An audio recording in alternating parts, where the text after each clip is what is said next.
Jumbrachi.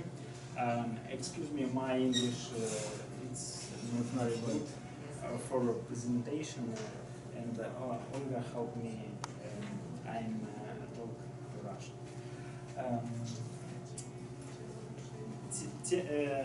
Значит, почему именно эрзианский язык? Небольшое введение. Дело в том, что я родился в Самарской области, по национальности Эрзи, но именно в Самарской области как бы нет государственного языка эрзианского языка. Но осознание именно этого момента ко мне пришло уже, наверное, будучи, когда я был студентом. I was born in Samara region, and I am Yarzi nationality, and since Yarzi language is not official language of Samara region, I realized that I'm Yarzi and I'm supposed to speak this language when I was a student. Эрзианский язык — это один из финно-угорских языков, и на данный момент он является государственным только в Республике Мордовия, наряду с эрзианским и макшанским языком. С русским. Yarzi language, this is one of the Finno-Ugric languages, and it's officially spoken in the Republic of Mordovia, together with another language, Makshan. Вот данные по количеству говорящих на эрзианском языке очень разнятся, но вот примерно, как указано в презентации, это 120 тысяч в мире и даже меньше, чем 40 тысяч в России. Это данные 2010 года портала «Этнология». According to the information from 2010, there are 120,000 people in the world speaking Yarzi language and about 40,000 of speakers of this language in Russia. У эрзианского языка есть так называемый языковой код. Он является международным и указан вот последняя строчка — это международные классификации, предпоследняя строчка ГОСТ — это ГОСТ Российской Федерации. То есть это не диалект, это существующий полноценный язык. Да. According to the international code, Yarzi language has its own code. You can see the international one, and the next one is the Russian code for this language. So that means that it's not a dialect of one of the languages; it's a language. Но, к сожалению, в самой Республике Мордовия в последние годы говорят о неком мордовском языке, на котором якобы разговаривают и эрзиане, и макшане в том числе, но если ссылаясь на научную составляющую, такого мордовского языка в природе не существует. Нету, соответственно, и ГОСТа в том числе, потому что у макшанского тоже есть свои ГОСТы. Even though in the Republic of Mordovia, last years they are discussing about Moldovan language, but such a language does not exist. It doesn't have a code. There are two languages, different languages, Yarzi language and Makshan language. Это значит финно-угорские языки. Ну, этот слайд примерно Оля показывала, то есть здесь тоже показано. Вот здесь просто не все входит. Вот макшанские и эрзианские языки, они здесь. А это остальные. Это, значит, карелы, это марийцы, удмурты, финны. Ну, то есть все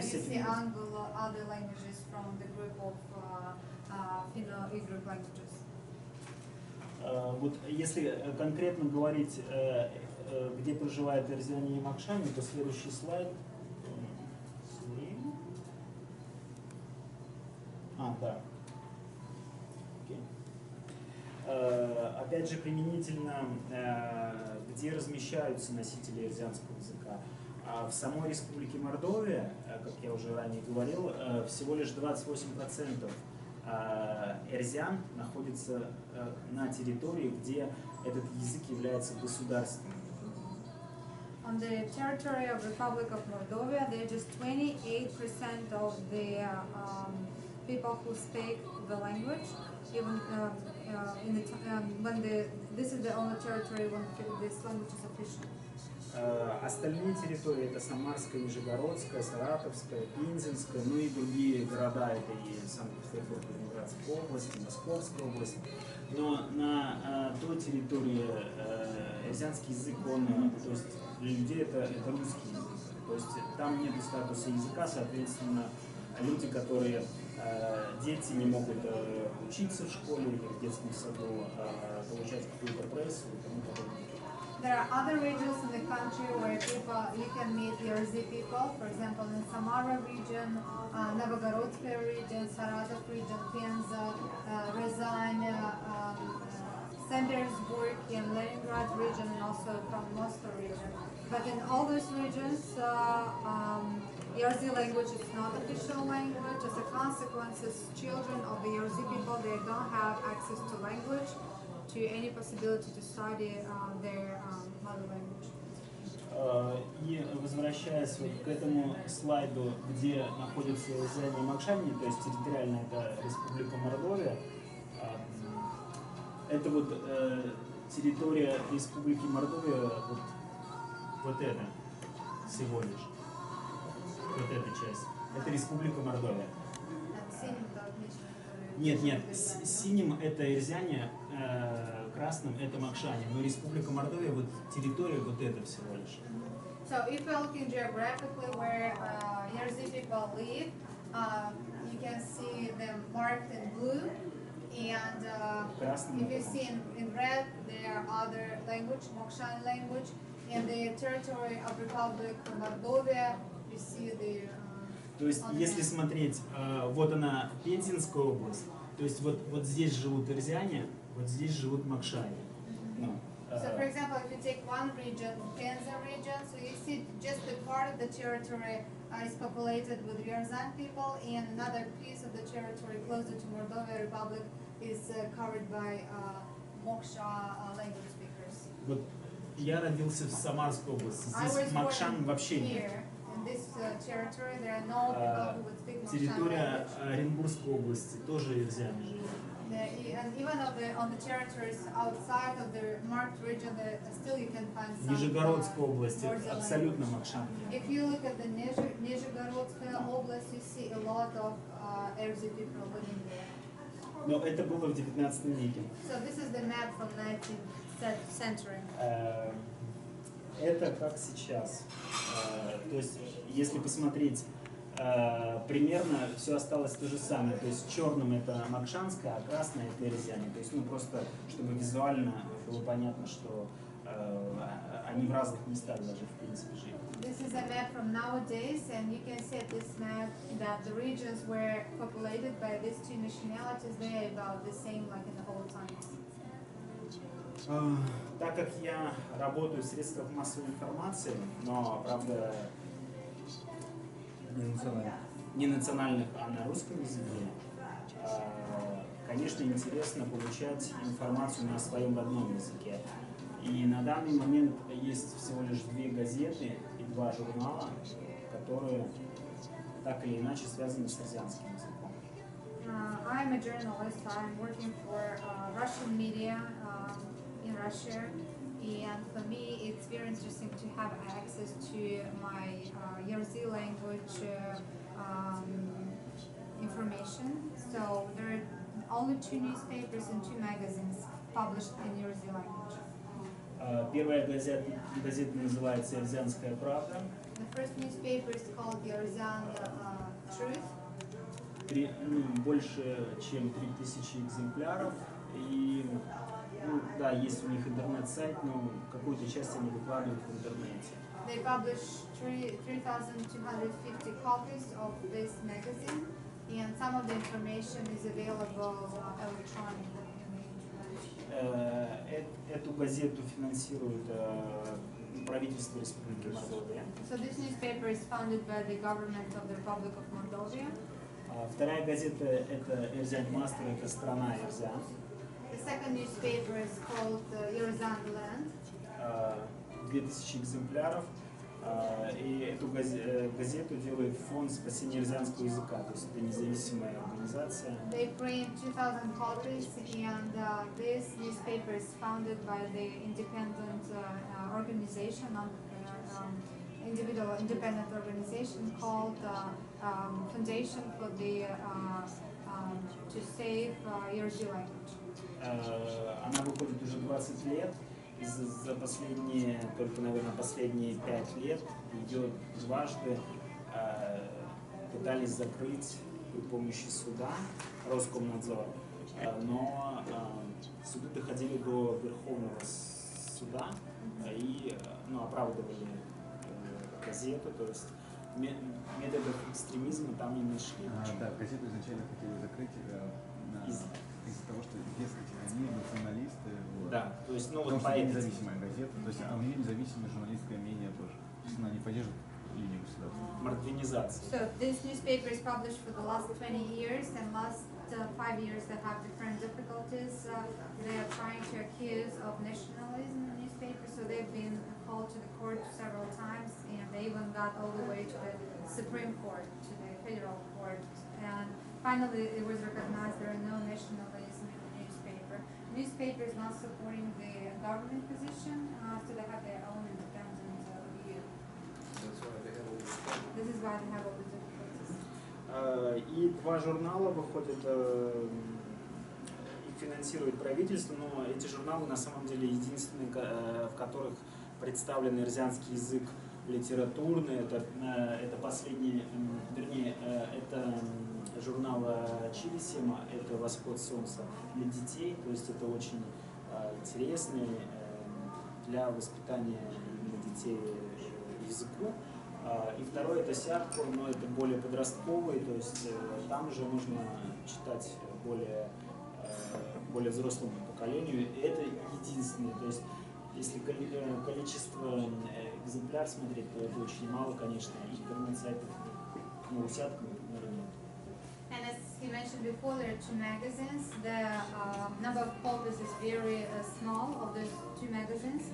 And both magazines, they are funded by the government. And the first one, called Sunrise, is addressing children. And the second one is addressing teens. И основная проблема по печатному СМИ следующая. Я проживаю в городе Санкт-Петербурге, я не могу централизованно подписаться ни на одно из этих 4 изданий. Соответственно, мне надо лично знать либо редактора, либо номер редакции, связываться с ними и оформлять подписку уже как частное лицо просто. And the difficulties with all these magazines and newspapers are, for example, for the person who lives in St. Petersburg, like I do, it's not possible just to get the general subscription. I have to know someone from the editors, or I have to know how to call one of these publications, and just calling them, I can subscribe to them. Ну, то есть это неудобно. Я не думаю, что какая-то бабушка, которая проживает, например, в Нижегородской области, сможет это сделать самостоятельно, не имея, может быть, внуков, которые как-то ей помогут. So it's not very comfortable because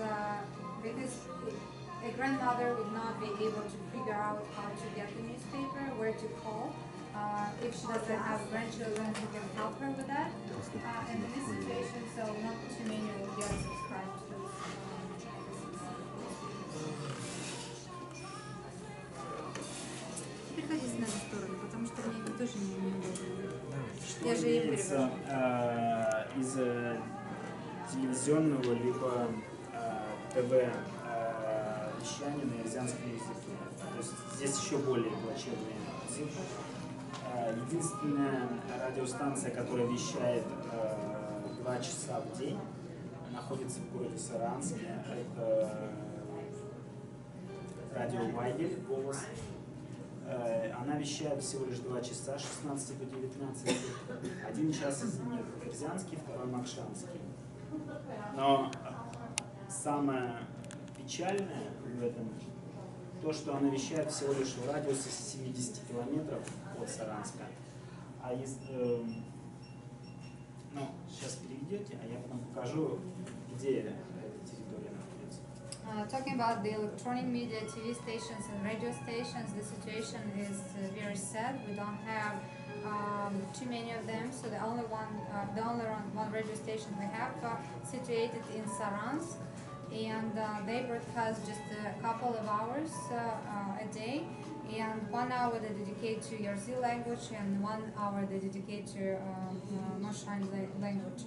And the area of coverage of the radio station is not very far away. It's about 70 kilometers around the city. А это примерно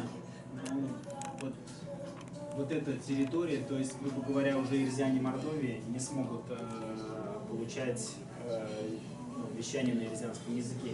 Не говоря уже о других территориях, речи не идет. So, and even people who live close to Moldova, they will not be able to receive these radio programs, and all the other people living far away, they have no chance to listen to them.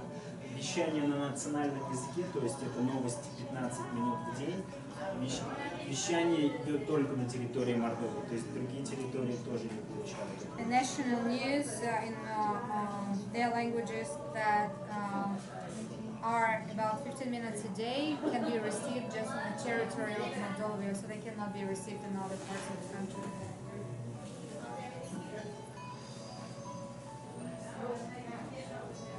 Какие основные проблемы использования доступности ирзянского языка? Это то, что 2/3 населения, которые имеют, может быть, право использовать свой язык в качестве государственного, не живут на данной территории. Это основная проблема. То есть не живут в Республике Мордовия, а находятся вне этой территории. The biggest difficulty is to access the language would be, first of them, 2/3 of the population, they are not living in the Moldova Republic where the language is official. Therefore, they cannot receive the information and they cannot study their own language. И даже я, проживая в городе Санкт-Петербурге, написав официальное письмо в Государственный департамент, находящийся в Мордовии, я получил ответ на русском языке. Хотя они должны были обязательно ответить, да, гарантируют. Так как я им написал на ирзянском, они мне должны были ответить тоже на ирзянском. Они мне ответили на русском. And being a citizen of St. Petersburg, when I sent a letter to the governmental institution in Moldova Republic, sending them a letter in Yarzi language, I received a reply in Russian language. And this is the, so according to the constitution, they have the right to receive the official reply in their native language. So it was not respected.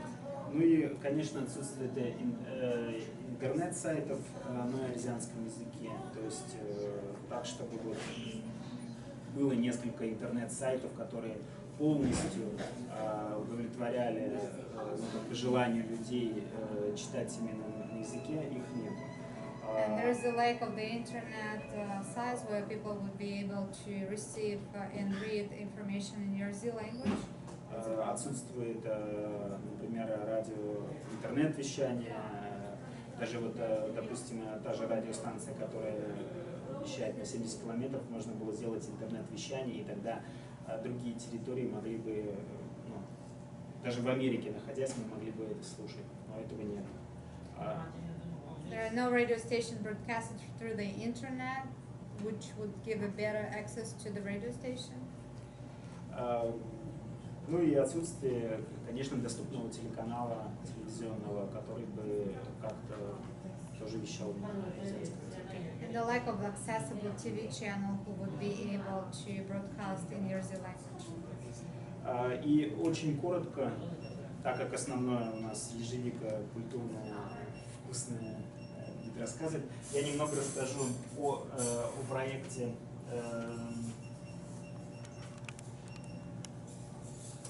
о эрзианской Википедии. And shortly I will tell you about the Wikipedia project. Почему именно Википедия? Потому что я стал одним из тех, кто к 2008 году вместе с американцем Джаком Рютером мы открыли Википедию на эрзианском языке. I was involved in this process, in this project from 2008 together with Jack Reuter. We created pages about Jersey language in Wikipedia. И это было такой некой как бы проблемой, может быть, для меня, ну как проблемой, я жив-здоров, спасибо, но были вопросы, зачем это надо, почему именно на эрзианском, а не на мордовском, но об этом я сказал, мордовского языка нету, нет такого ГОСТа, нет такого языка, соответственно, на мордовском языке Википедию нельзя сделать. На данный момент есть Википедия как на эрзианском, так и на макшанском языке. Вот. We faced a lot of questions when we were working on those pages. Why would you write them in Jersey language and not in Mordovia language? We replied that Mordovia language does not exist, so this is why we have the web page and the information just in Jersey. Эрзианская Википедия развивается, сейчас там более 2000 статей. Из финно-угорских Википедий, она, конечно, не впереди планеты всей, Википедия на венгерском, либо на финском, на эстонском языке, там десятки тысяч статей, статьи очень большие, но есть куда стремиться. Мы тоже периодически пишем, участвуем в семинарах финно-угорских Википедий. Вот фотографии, допустим, это вот я делал футболки эрзианской Википедии, да, то есть я с большой душой заполняю эрзианскую Википедию на эрзианском языке. А это пожелание на финно-угорских языках, это год назад был семинар в Эстонии, где представители других финно-угорских Википедий ставили свои пожелания эрзианской Википедии. And at this point we had about 2,000 different articles in Jersey language Wikipedia, and it's not the biggest number from all the Finno-Ugric populations. There are others who are much more advanced than us, for example Estonians, Hungarians. We participated last year at a conference in Estonia where we met other different Finno-Ugric nationals, and here you see a t-shirt produced by me, and the description on the t-shirt is saying I write articles about in my Jersey language proudly. And there are a lot of different wishes from other people in Finno-Ugric languages who participated at this conference. И вообще, если говорить, какие народы больше всего, наверное, помогают финно-угорским народам в России, это все-таки народы, которые живут, и те страны, которые живут в Европе, это Эстония, Финляндия, родственные народы, да.